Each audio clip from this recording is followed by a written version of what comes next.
दोस्तों जरा सोचिए, आपके शहर में जमीन के अंदर से लावा निकलने लगे और जो भी उसके रास्ते में आए वो उसे जलाकर राख कर दे। आज की मूवी वोल्केनो में हम कुछ ऐसा ही देखेंगे।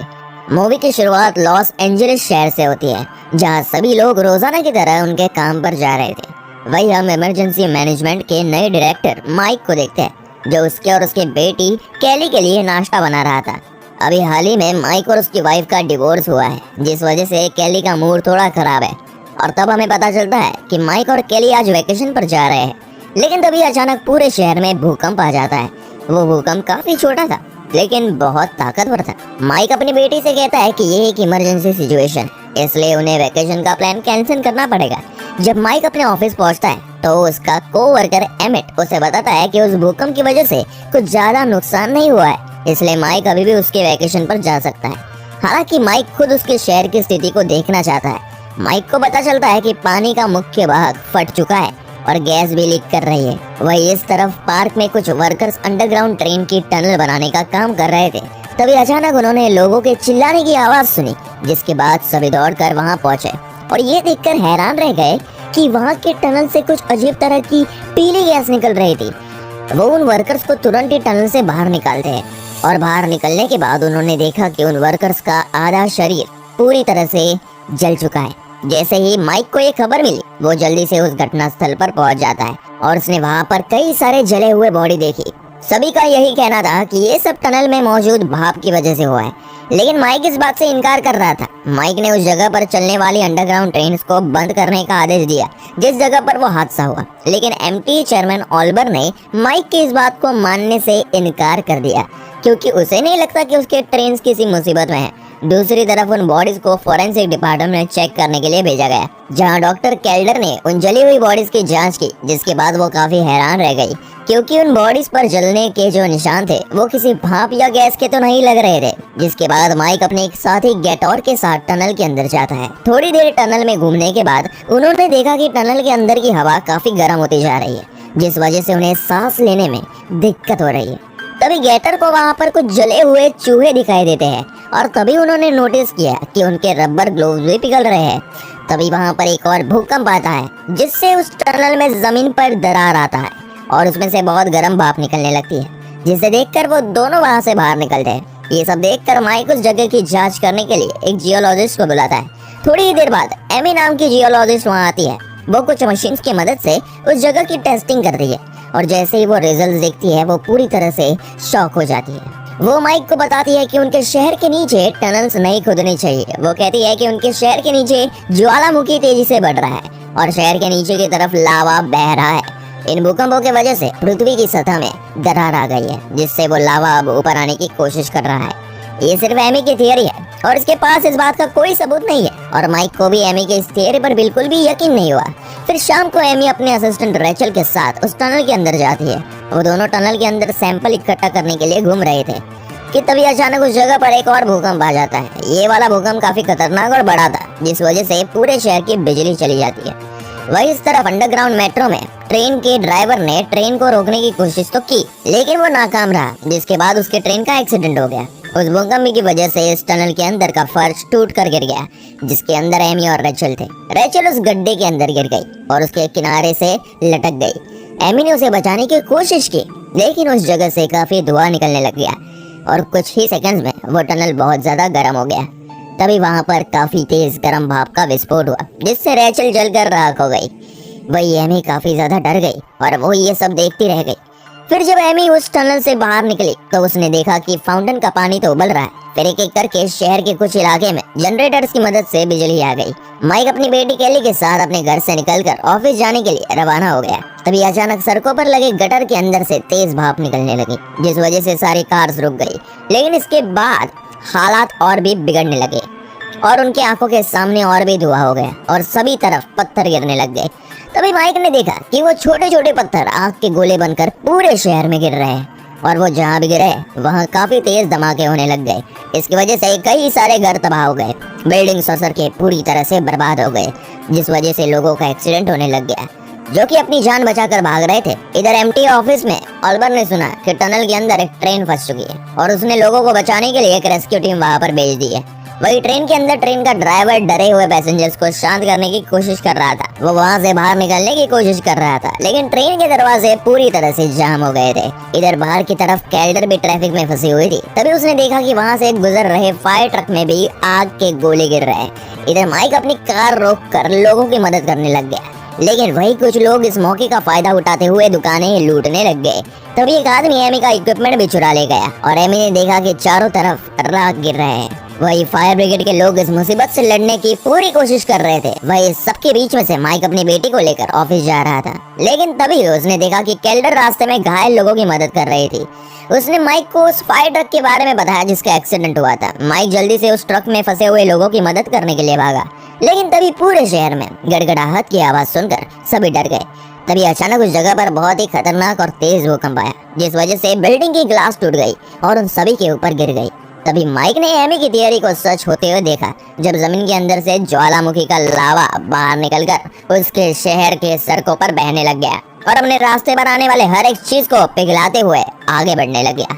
वही डरी हुई कैली जल्दी से कार से बाहर निकली और अपने पिता को आवाज लगाने लगी। तभी एक लावा बम उसके पास आकर गिर गया, जिस वजह से उसका शरीर में आग लग गई, जिसके देखने के बाद माइक जल्दी से उसकी बेटी के पास भागा और उस आग को बुझाने लग गया।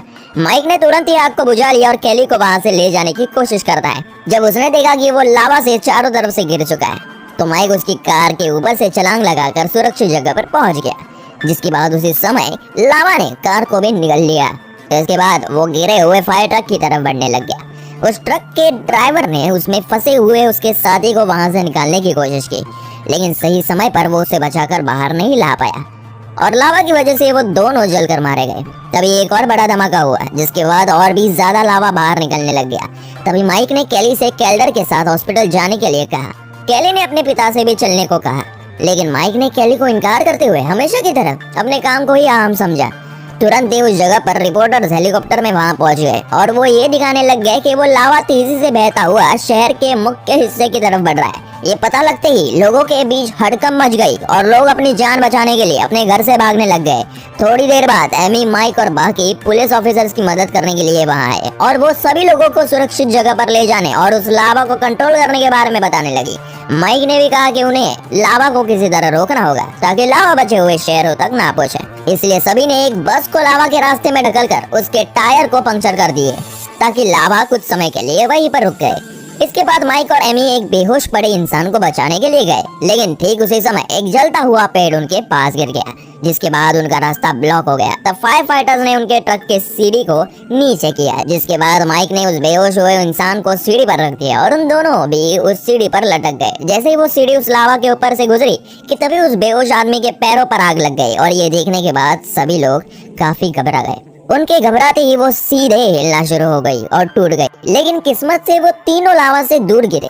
एमी ने कहा कि उनके शहर को बचाने की बात भूलकर सबसे पहले शहर को खाली करने के बारे में सोचना चाहिए, लेकिन माइक कुछ अलग ही प्लानिंग किए जा रहा था। जल्दी पुलिस, सिटी वर्कर्स और फायर फाइटर्स ने ड्रिल मशीन की मदद से रास्ते में बड़े बड़े खड्डे बनाकर लावा का रास्ता उनके शहर के मुख्य जगह से दूसरी तरफ करने लग गए। वही सिर्फ लावा सुरंग के अंदर भी गिरने लग गया।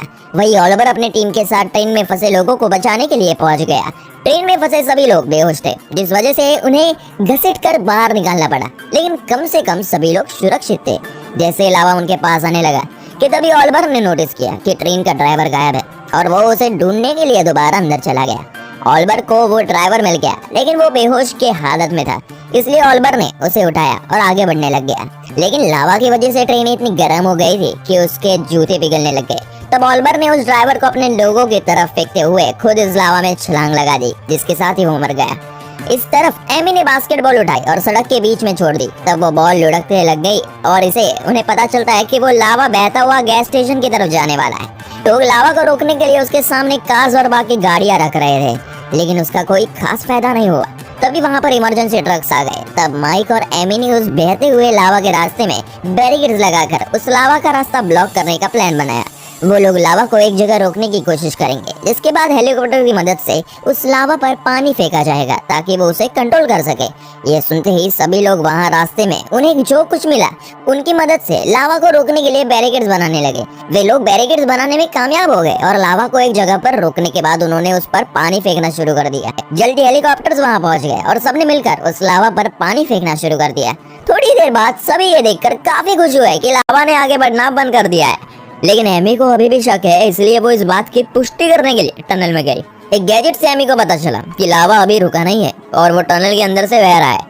उसने माइक को जल्दी से बताया कि वो लावा को रोक नहीं पाए हैं और वो लावा यही नहीं तो शहर के किसी दूसरे हिस्से से बाहर निकलकर जरूर आएगा। एमी ने बताया कि लावा अंडरग्राउंड टनल के अंदर बह रहा है और उसके अनुमान से वो लावा सीधे बेवरली सेंटर से निकलेगा जहाँ पर मेडिकल टेंट्स लगे हुए। ये सुनते ही माइक जल्दी से एमी के साथ उस जगह पर पहुंचा और उन्होंने लावा के सिचुएशन देखने के लिए एक वीडियो कैमरा को गटर के रास्ते में टनल के अंदर भेज दिया। हालांकि उसी समय वो लावा बहता हुआ उनकी तरफ बढ़ा, जिससे वो कैमरा पूरी तरह से तबाह हो गया। माइक ने जैसे ये देखा, उसने जल्दी से एमी को उस गटर के ढक्कन से दूर कर दिया। तभी उसमें से आग के लपटे बाहर निकलने लगे। उन्होंने उस बहते हुए लावा की स्पीड चेक की और उन्हें पता चला कि वो लावा अगले आधे घंटे के अंदर मेडिकल टेंट्स की तरफ पहुंच जाएगा। माइक ने जल्दी से एमिट को कॉल करके मेडिकल टेंट्स को खाली करने का आदेश दिया।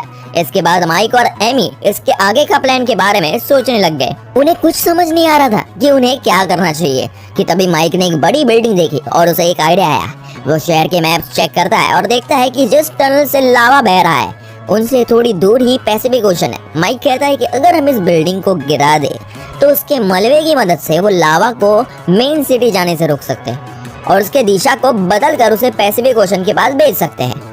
माइक ने एमी को अपनी बेटी कैली को ढूंढने के लिए भेज दिया।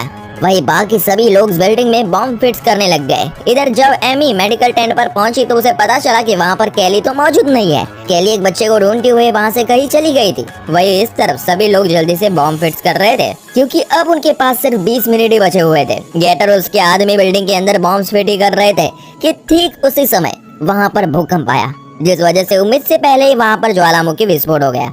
ये देखकर सभी लोग डरते हुए इधर उधर भागने लगे। वही कुछ लोगों को आग भी लग गई। वही बिल्डिंग के अंदर भूकंप की वजह से एक आदमी बिल्डिंग के कोलाम के नीचे फंस गया और गेटर अकेला उसे बाहर नहीं निकाल पा रहा था। लावा उनके करीब आ रहा था, लेकिन गेटर ने हार मानने से इनकार कर दिया और वहाँ फिट किए हुए सारे बॉम्ब एक्टिवेट कर दिए। इसके बाद एक के एक बाद एक बॉम्ब ब्लास्ट होने लग गए। लेकिन तभी माइक ने देखा कि कैली एक छोटे बच्चे के साथ उस बिल्डिंग के पास खड़ी है। वो जल्दी से भागकर कैली के पास आ गया और उन पर बिल्डिंग गिरने से पहले उन्हें बचा लिया। किस्मत से माइक का यह प्लान काम कर गया।